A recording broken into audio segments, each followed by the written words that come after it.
All right, good evening, everybody. Good evening and welcome to Community Focus here on Channel 6 TV. I'm Kenny Fogle, your host. We're counting down to Election Day, November 6th, coming your way just before you know it. That's on Tuesday here, coming up the first Tuesday in November. And guess what? You get to do your part. You get to go out that day and say who you want to have in the office that you get to elect, you get to vote for. It's your day to do that. So we're going to encourage you all the way up to Election Day to pay attention to who the candidates are and pay attention to what the issues are. And our job here is to help you do that. And our job is to present the candidates to you, let you know who they are, let them tell a little bit about themselves. You learn a little bit about that and find out what you see in them, what they stand for. Maybe it might be something you agree with, maybe it won't be. But that's something that you need to make up your mind on. So on Election Day, your job. Today, it's our job. And I got with me today Mr. Trey Bradley. Trey is running for 5th District Magistrate here in Nelson County. First of all, thank you for taking the time out of the day to come in and visit us. Absolutely. Thank you, Kenny, for having me. This forum and an ability to speak directly to the voters is exactly what we need more of in this county. So thank you for providing me this opportunity. Well, also, I'd like to say two things. I interrupted. Okay. Two things. One is, thank you for running. I know you've ran in the past. This is my first time ever running for office, and it's a big commitment, not only for you, but for your family, so I thank you for that. Oh, yeah. When people, and just to get off the subject a little bit, I think it's harder on your family than it is yourself, because they've got to see the agony you're going through sometime, and everybody said you got to have a tough skin to be in the business, and you do. A little bit. But at the same time, you're still human. That's right. But so people see it when you have to let your guard down for a minute and get a little upset or let a little emotion come out. But tell us a little bit about who is Trey Bradley. Yeah, so Trey Bradley, I'm born and raised in Bloomfield. Went to Nelson County High School, graduated in 1998. Went on to the University of Kentucky, where I graduated there in 2002. I live today in Bloomfield on my dad and mom's family farm. I grew up in Bloomfield, and we raised tobacco, had cattle. It's really where I really pride myself on my work ethic. My parents really instilled that into me when I was young, and it's still with me today. Also, it's where I learned the value of a dollar. Yeah. That money's hard to come by. It's even harder to let go. And that's what my mom and dad taught me when I was little, and it's still kind of how my philosophy today, how I live life. I'm married to Amanda Boone Bradley. She's a teacher here in Bardstown at St. Joe. Got 2 young kids, Jack, who's 9, Madeline, who's 5. And I work. So I'm a full-time employee for Valvoline in Lexington, Kentucky. My job at Valvoline is really to run the business for the Southeast United States for distribution. And so it's basically a $25 million business that all runs up through me, that I do everything from budgeting to P&L to hiring people. And I've been doing that for 13 years. And it's really taught me a lot. It's a great company to work for, good Kentucky company. And I think I can take some of that business knowledge that I have and really equate that over to the Nelson County Fiscal Court. And growing up on a farm, obviously that's a different lifestyle than what a lot of people in town or people just in a subdivision grow up with. Do you think that has put some values in you that maybe have stuck with you over the years? Absolutely. Like I said, really it's about work ethic. Yeah. It is, being in the barn in August hanging tobacco and cutting tobacco and getting up and feeding cows and doing square hay. As I can remember, I can remember the day my dad bought a round baler. And it was one of the best days of my life. When the square baler went away and the round baler, he bought that, it was a good day. And so it did. It really taught me about work ethic. It taught me about being wise with your money. It taught me about community. Because really farming is about community. It's talking about helping your neighbors, going over and lending them a hand whenever they're in need. And a lot of that, like I said, it was my foundation in life, and I'm really appreciative that I was able to grow up in that environment. Farming is extremely hard. Well, I swore I'll never do it again. I was raised on a farm, and I swear I'll never do it again. It is. You can see a square bale, and you say that, and it brought chills back to me when you said that. Me and my wife moved back to my family farm. My mom and dad left there. We bought 15 acres. We don't farm it today, but we're out and away from the subdivisions and the hustle and bustle of some of the city life, and it's home. It's always been home. Nelson County's been good to me.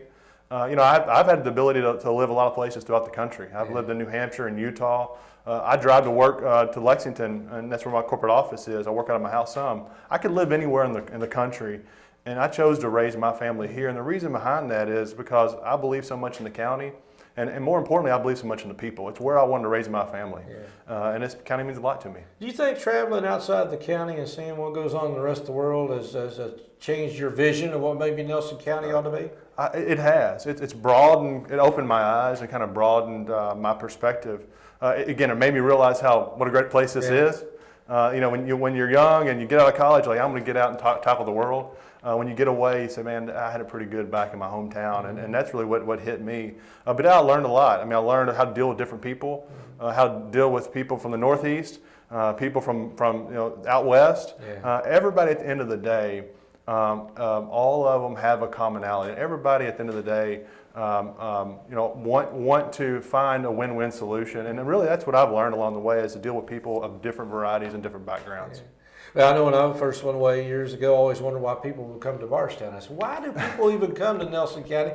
After I moved away and came back, I think it sort of strikes you as to as to what is. Okay, well, have you been political most of your life, or at what point do you decide that I think I might just want to get involved in a little government here? I haven't been political. I've always followed it. It's always been a passion of mine. I've always kept up with it. But I think really, this fall, I started contemplating running, and really it was about, I saw some of the headwinds that were happening, were coming to this county. I mean, the pension issue that was being pushed down to the county, where we were going to be forced to tackle the $750,000 worth of pension liability the state was pushing down. There was, talk of a new jail. There was all this talk of spending, and I'm a real, I'm a low tax candidate. I haven't hid from that. I've said that from day one. And I really wanted to have my voice heard and go talk and really run on what I thought was right for the county. People ask me all the time, why did you get into this? Because you got a life, you got a full-time job, you got kids. Why would you put yourself through that? And at the end of the day, I think I believe this in my core is people in this county have given a lot to me, and it was my turn to give back. And I think I have something I can give back to the community. Have you heard many people complain? I mean, I guess, before you get into the race, a lot of times people will come to you and say, I don't like this going on, or this is bad. We got a lot of potholes. Nobody's paying attention to Northeast Nelson. Because usually that's what you hear is, people, the further you get away from the center of the county, all of a sudden people say, they don't even know we're even out here. That's two things, what you said. That one is, people believe that. I mean, I think when you get out and talk to the people at Chaplin, people at Bloomfield, the people at Fairfield, the perception is the fiscal court doesn't really care about those areas. I mean, they think that fiscal court is really, if it doesn't happen 2 miles from the courthouse, it doesn't matter, and that's unfortunate. That's something I've said I want to change. I mean, one of my pillars of my campaign is investing in all communities of the 5th District. And if I'm elected, I'm going to do that. I'm going to make sure that the fiscal court doesn't forget about Chaplin. It doesn't forget about Fairfield. And that there's investments being made in those communities that maybe aren't happening today. At least they'll have a voice. And I want to be their voice on the court. The other thing is when people see, money being spent at Wickland years ago, the money on drama, the money on repairing the courthouse, they see these thousands and thousands and thousands of dollars going out the door. They say, hey, what about us? And I think there's some validity to that. Well, getting into that, obviously that is an issue, Wickland and the drama and things of that nature. I mean, to me, it's a political football to some degree because, some people, where I was raised, the drama wasn't a big issue. I mean, you get into the city of Barstown, the drama is a big issue. So we're spending a tremendous amount of money. I know right now they say it's all come from private donations. Maybe it is. I don't know. But it's still an issue. That's something government really has a role in. I think I was a chorus guy. I love the arts. If I didn't, that's something that to me needs to be in the community, period, in the story. My whole concern is what happens after this. Where does it ultimately end up? And ultimately will our taxpayers be on the hook for running the drama? I don't know. I'm concerned about it. I mean, I'm with you. We're getting funding from private donations, which is great. I mean, the outpouring of support from the community that's gone in to help and build this drama back up is good. I'm just concerned what happens long term and where are we going with that. Well, again, you mentioned Bloomfield is a little Bloomfield, Chaplin, Fairfield out there a little bit. What is the benefits? I mean, from the occupational tax, from things of that nature, is anything going into those areas that Well, Where's that money going? That's a good question. Take this for example. You got the the $1 tourism tax on every restaurant in the county. Right. Does Bloomfield get any piece of that? I'm not aware if they do. Does Chaplin? I'm not aware if they do. Ultimately, I think that those people out there, like I said before, there's a reason why they feel that way. And again, we should. Bloomfield's a beautiful community. There's a lot of investment there. There's a lot of things to see there. There needs to be something that's outside of Bourbon and outside of Bardstown that's spent out in the communities. Well, your view of fiscal court. Yep. Now, there's 5 magistrates on fiscal court. Do you look like, do you feel when you go into fiscal court that you're representing Nelson County as a whole, or you're there representing the 5th district? Is that what is the primary mission for you if you get elected, for who you'll be representing? Well, first and foremost, it is a unique opportunity for sure. To me, I've been when I've been out talking to the people in the 5th district, what I've been trying to do is really elevate the position of magistrate. Today people think, again, what you said, which is fixing potholes and replacing culverts. That's all they do. The reality is a magistrate has the same voting power as a judge executive. Exactly. There are 5 magistrates and a judge executive that had the same voting power. And today, I'm not sure that position, the magistrate position, is elevated to that level. I'm trying to elevate it to that. And so I want people to understand that the budget next year is $25 million. $25 million that 6 people vote on, and those votes count. And it's not just potholes, it's not just culverts. And I'm trying to really tell people that this is a big job, and I think I'm the man for the job. Big issue comes up every year, and I know I've been involved with it, and several other people, is open meetings.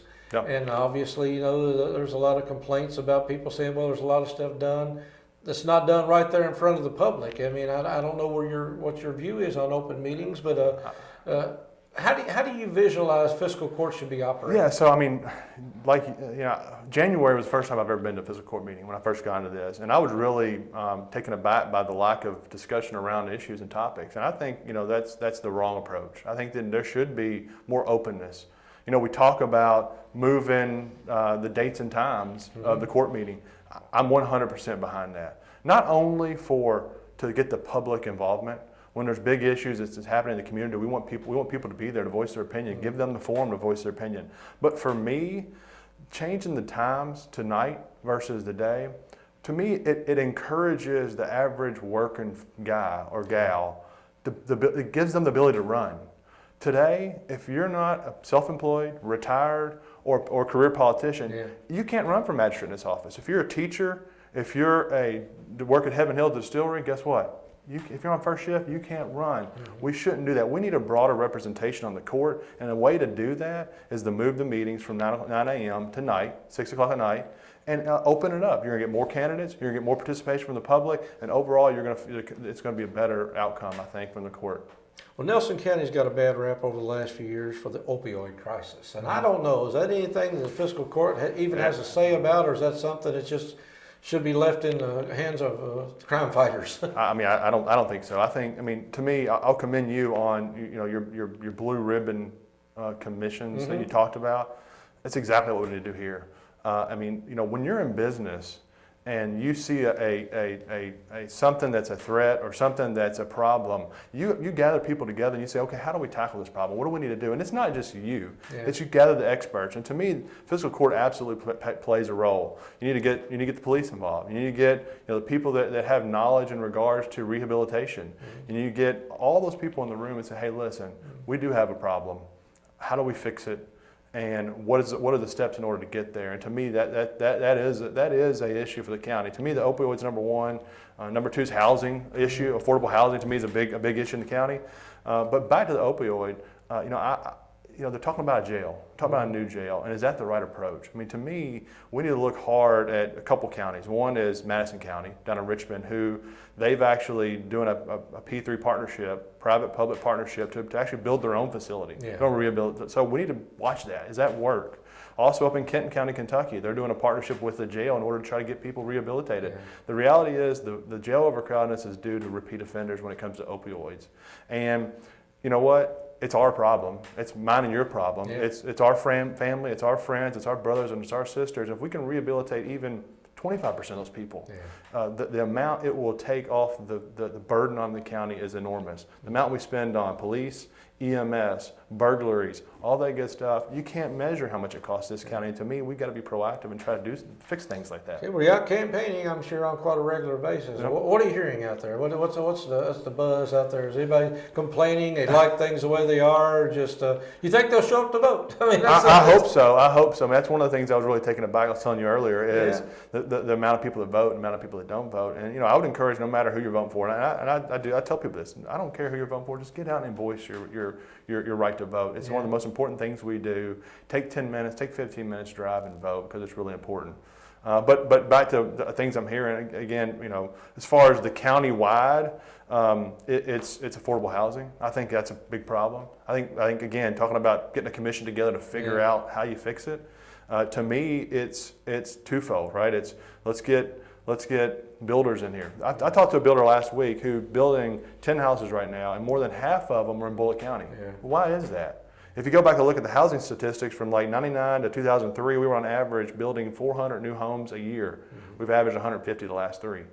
That's not enough to sustain the working class that we have in this county. Yeah. On top of that, if you have young people that are getting out of school, where are they going to live? Right. There's not enough. So I think there's two things. One is, we need to look at ways to incentivize building, way to incentivize people for first-time home buyers.